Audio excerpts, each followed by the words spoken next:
There are pages I know I will never return to, not because they're painful or traumatic or especially revealing, but because they were never written to be remembered. Today's page feels like one of those. In a culture where writing is increasingly shared, excerpted, packaged into something legible for others, it's easy to forget that most writing was never meant to perform. Not every sentence needs to travel, not every paragraph needs to represent you. Some pages exist only to pass through your hands and disappear. I think about this often when I read writers' journals. Not the polished selections, but the fragments that were never intended for an audience. Virginia Woolf once wrote in her diary that these private pages were a play to loosen the ligaments of her mind. That phrase stays with me because loosening doesn't produce quotable line, it produces movement, relief, the ability to keep going. The pages I never quote are usually the most honest ones. They are repetitive, unimpressive, sometimes poorly written, and grammatically incorrect. Sentences, half fragments, they contradict things I believe somewhere. They exaggerate, they trail off, they make claims I would never stand behind publicly. And that's precisely why they matter.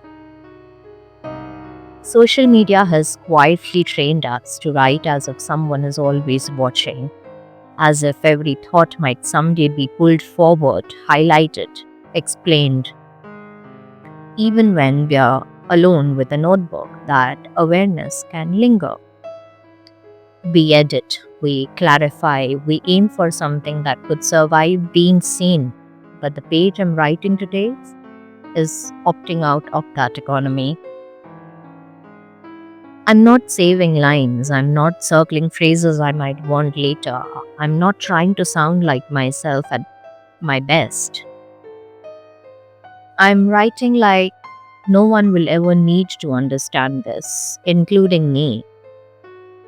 There's a particular kind of freedom in that. When a page doesn't need to be quotable, it doesn't need to be consistent. It doesn't need to be insightful, and it doesn't need to justify your inner life. It just needs to hold it briefly. This is where journaling separates itself from publication, from performance, from identity building.